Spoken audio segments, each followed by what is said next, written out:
E aí, rapaziada, fazer um box aqui de não sei o que é isso. Eu acho que é uma máscara e um balaclava, se não me engano. Comprei pra jogar isso. Deixa eu abrir aqui.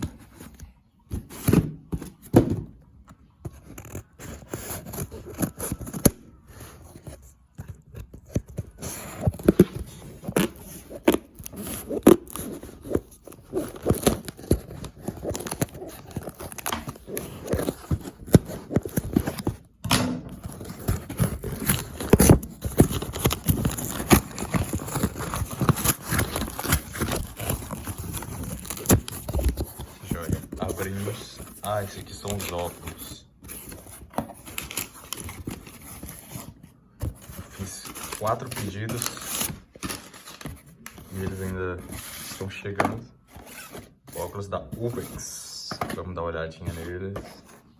Ah, moleque. Manuel. Esse aqui é o transparente.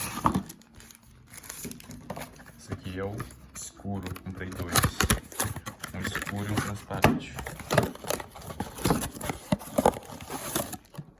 Nossa, o óculos é topzera. Vou falar muito bem desse óculos. Vou falar que ele não embaça, que não sei o que e tudo mais. O estranho que eu vi um aqui na cidade, ele tinha uma embalagem meio diferente.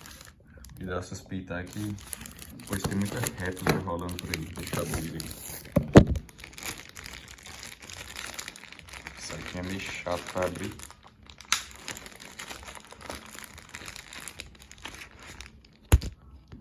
E tá aqui nosso óculos da Uvex.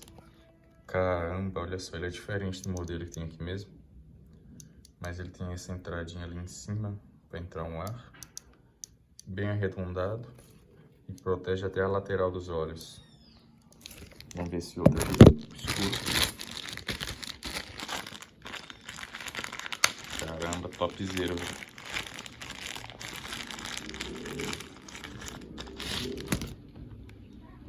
E tá aqui o escuro. Nosso óculos escuro aqui da Uvex. Cara, que óculos top, viu?